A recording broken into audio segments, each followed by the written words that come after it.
आज का विषय है मन से अमन। भाई और बहनों, बहुत ही सुंदर विषय है। सबसे पहले हमें ये सोचना है कि मन किसे कहते हैं और अमन किसे कहते हैं। देखिए, मन जो है वो पौद्गलिक है। मनन से पहले और मनन के बाद मन नहीं होता है। मन प्योर टेम्परेरी तत्व है। जब हम मनन करते हैं, यानी जब हम चिंतन करते हैं, जब सोचते हैं, तभी मन जो है वह भूमिका में आता है। उसके आगे पीछे मन होता ही नहीं है। मन एक नौकर है, मन एक सेवक है। किसका सेवक है? ये बुद्धि का और ये हमारे चित्त का सेवक है।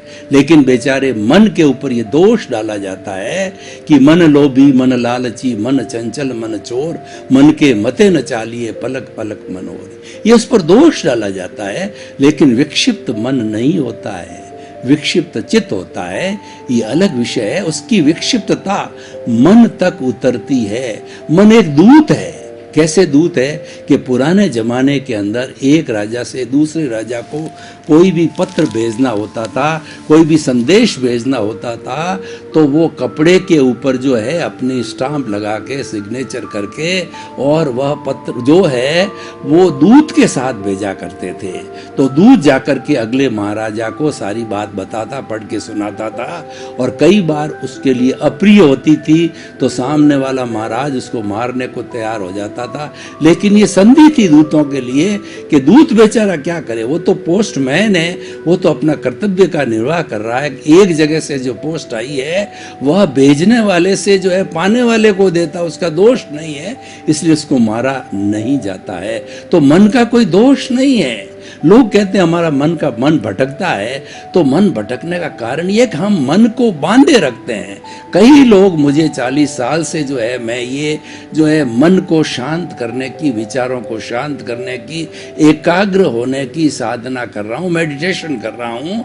और मैंने ये पाया कि इस मन को जो भाग रहा है इसको पकड़ो मत, इसको ढीला छोड़ दो। कैसे ढीला छोड़ना है कि जैसे कि आप पतंग उड़ाते हो तो पतंग के पीछे मंजा होता है, उस मंजे को ढीला छोड़ते रहो, ढीला छोड़ते रहो, छोड़ते रहो, तो वह पतंग आगे से आगे जो है आकाश के अंदर उड़ता जाता है। और जो ही आपने रोकने की कोशिश की, मंजे को खींचा, तो मंजा कांच का बना हुआ होता है, आपका हाथ भी कट सकता है, खून भी आ सकता है। इसीलिए रोको मत, जाने दो। ठीक इसी तरह से एक बच्चा होता है, उसके हाथ में एक महंगी क्रॉकरी, और आप देखेंगे कि वो गिरा देगा तो उसको कोसने की कोशिश करते हैं, वो देना नहीं चाहता। और ज्यों कोसते हो ज्यों वो ज्यादा रोता है, तो उसकी उपेक्षा करो, उसको छोड़ दो। तो धीरे धीरे वह भी समझदार है, तो धीरे धीरे वह जो कुछ भी उसके क्रॉकरी के अंदर है वो खा करके क्रॉकरी को साइड में रख देगा और आपका काम हो जाएगा। तो कहने का अर्थ ये है कि जो विचार आते हैं जब हम मेडिटेशन करते हैं या जो है कोई भी कार्य करते हैं, कोई ऐसी चिंता का विषय आ जाता है कि वो विचारों का तांता चलता रहता है, तो आप उसको बाईपास करो, उसकी तरफ ध्यान मत दो। वो जाता है जहाँ जाने दो, उसकी खुली छूट दे दो, उसको एब्सोल्यूट 100% छूट दे दो कि तुम्हें जहाँ जाना है, अच्छी जगह जाना है, बुरी जगह जाना है, तुम चले जाओ। जब वो चले, जब तुम इतनी फ्रीडम दे दोगे तो तुम्हारा मन है, विचार है, चिंतन है, तुम्हारे खूंटे बन जाएगा, यानी कहीं हिलेगा नहीं। यही जो है मेडिटेशन का सबसे बड़ा सूत्र है। तो ये तो सारी बातें मन की होगी। और मन के कार्य क्या है कि हमारी जो 5 इंद्रियां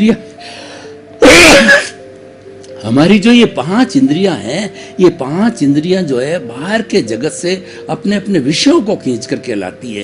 आंख देखती है, कान सुनता है, और जो हमारी चमड़ी है वो स्पर्श करती है, और जो है वो जीभ है वो रस सूंघती है, घ्राण है सुगंध दुर्गंध लेता है। इनके जो विषय है ये ला करके मन को देती है। तो मन जो है वो एक मैनेजर का काम करता है, इनको आगे बुद्धि को देता है, बुद्धि चित्त को देती है, ये अलग विषय है। और मैनेजर मन एक काम और करता है कि हमारे भूतकाल की स्मृति करता है, वर्तमान का सारा चिंतन मन करता है, और भविष्य की जब कभी भी कल्पना करनी होती है तो वह भी मन करता है। ये सारे मन के कार्य है और मन के होने की बात है। तो इसलिए मन साधे सब सदे, मन साधे सब सदे, और सब साधे सब जात। मन को हमें साधना होता है, यानी जो है विचारों को एकाग्र करना होता है।